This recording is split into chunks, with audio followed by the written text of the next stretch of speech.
Is your rock-solid certitude about there not being a God in and of itself a form of orthodoxy? Well, I'm not rock solid that there is no God. I would be surprised at this point, I have to say. If it was anything like Yahweh, I'd be shocked. But I actually have a little thing I would say, if it turned out to be the case, what I would say standing there at the pearly gates. All right, what is it? Oh, well, I mean, first of all, it would be, you gave me this brain in your own image that it reasons and doubts and so on, and so I applied it to you. And so, in any case, why does belief matter? Shouldn't it matter more how you comport yourself in life and how you treat other people?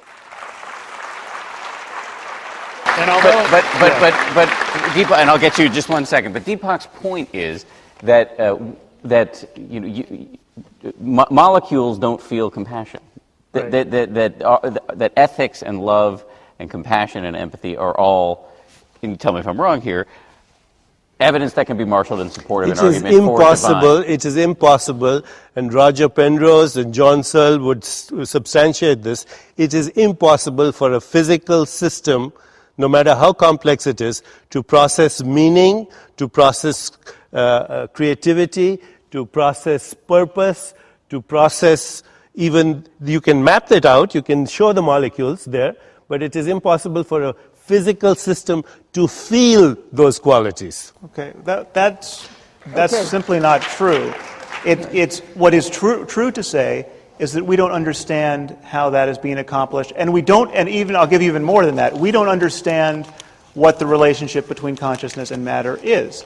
Now, for instance, if electrons I'll were grant conscious, you that, by the way, what you just corrected me on. So but it's not. There's no reason. It gets you nothing to say it's impossible in science. Well, I'm let's saying just that very prominent researchers like John Searle and Roger Penrose have made those explicit statements. Okay, but they're in a much larger conversation. They have more detractors than could fit in this hall. These are areas of genuine scientific uncertainty.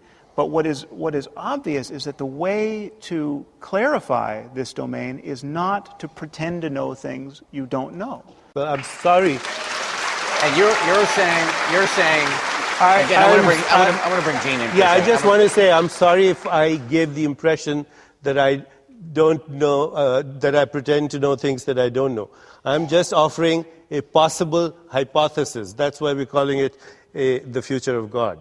And I stand corrected. Okay, so when you say, I'd like to talk about this. If I could just tie him down to this one statement, though, because this seems like new information. Okay. If you're saying that when you say we are on a continuum, the consciousness that I experience in myself is the creator of the universe, which you said about 5 minutes ago. You see, creator is a very anthropomorphic. Okay, I just want, is that however you said it, is that a hypothesis, or because you said it as just a blanket assertion, this is a fact? I think that I'm ignorant of. See, there are three ways of knowing. One is through empirical observation, what we call the eyes of the flesh. Then there's a deeper knowing, comes from the eyes of the mind. If I want to understand the theorem of Pythagoras, it's activity of the mind. Why does mathematics, for example, describe so precisely the activity of nature? It's one of the most astounding puzzles of the universe. And then there is a deeper knowing, which is the eyes of the soul. What's his name? William Blake said, we are led to believe a lie when we see with and not through the eye that was born in a night to perish in a night while the soul slept in beams of light. So what I'm saying is, but that's why William Blake is not a great scientist. Of knowing. We need a synthesis of knowing, which combines empirical observation, a deeper knowing that comes from the mind and from the soul. But I want to hear from Gene. William Blake also said that eternity is in love with the productions of time, so that you had those different realities coming together. Listening to this, we realize that we're citizens in a universe larger than our aspiration and more complex than all our dreams. But I then began to think about the mind of a child, a litmus mind that takes in everything. I myself have never met a stupid child. I've met incredibly stupid and diminishing forms of education that limit, that encapsulate, that destroy. One of the things you talk about, the whole issue of knowing, and I think that we're never going to get anywhere in this argument until we actually have much better forms of education. And especially, for example, I find that when education is hands-on, sensory rich, art-centered curriculum, children not only do not fail, but they have a much larger and richer sense of the universe that they live in. Because, you know, if they are learning history through acting and dancing, if they're learning mathematics through weaving, they begin to bring together these different constellations and arenas of experience, which, when we really start studying the child who does have this rich education, they find a kind of grace and transcendence that they may not call God, but they may call it something else, which is the expansion of the human spirit in which they are a part. So I would like to go at some point back to children and find out how they believe, what they believe, and what is the effect on their lives. Let me get at what you believe for a second, because we were Sam and Deepak were in a conversation about whether this notion of there being an intelligence at the core of the universe. Yeah. Do you believe that, and do you believe it is a belief, or do you believe it is a knowable fact? Well, I make a difference between belief and creeds and a faith. For me, it's a visceral faith. It's like when they asked Carl Jung, they said, "Do you believe in God?" He says, "I don't believe, I know." So it's a kind of a sensibility that one has. Obviously, I can never explain it, nor would God expect that. But all right. These guys would expect it. Yeah. They would expect it. Yeah. When I was 14 years old, I ran into an old man and I knocked the wind out of him. And he said, "Are you planning to run like that for the rest of your life?" He was French. I said, "Yes, sir, looks that way." He said, "Well, I will go with you." And we began to take walks in Central Park. I called him Mr. Teilhard.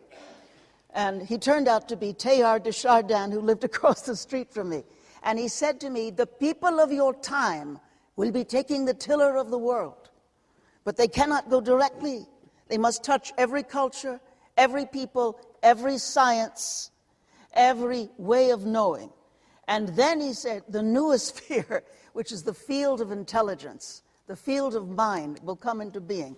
I think this kind of conversation is perhaps footnotes or prelude to the larger conversation of this field of mind in which people are coming into a dramatic, dynamic sense of the ways in which we relate to and are related to by the world, which ultimately I think is not just the noosphere, but is the ground and seat of being of consciousness itself. The Theosphere. The Theosphere. The Theosphere. I'm seeing profoundly skeptical looks on both of your faces. Where's the audience? Do we have a theospheric sensitivity machine that we can measure this by? I mean, we have the internet. We can speak metaphorically or poetically about the power of the internet and how we're all interconnected. Yeah. But we all know that it really does come right down to cables and wireless devices, and you got to have a laptop and a computer and a modem. There's still a mechanics underneath it. So to speak metaphorically is okay as long as you recognize in the sphere of literature and poetry, that's what you do. Yeah, but a man's reach must exceed his grasp. Or what's a metaphor? Well, a metaphor is literally moving something from here to here in the Right, Greek, but and I so think that's just helping us understand. Permit me, and you tell me if I'm wrong, but I think the argument that she was trying to make there is that your brand of skepticism is the death of creativity, the death of idealism. You're clamping down on... All right. Let me address that, because Deepak has said this as well. So the word skeptic has gotten a bit of a tarnished name. It isn't anything special. It's just science. It's just a critical approach to claims. Most claims that most people make are just bunk. They are. You have to have some kind of method to find out if it's real or if it's not. So, and everybody knows this already. The FDA doesn't just approve any old drug that anybody says, "I think it cures cancer or AIDS or whatever." You actually have to go through a methodology before they approve it.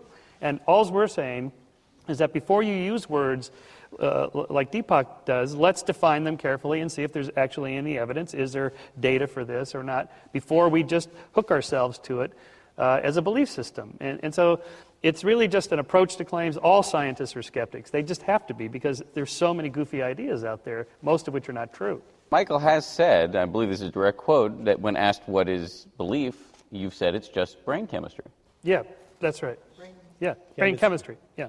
I mean, we can track exactly this is what Sam does at the magnet, the big MRI at UCLA, tracks what's going on in the brain when people form beliefs about things.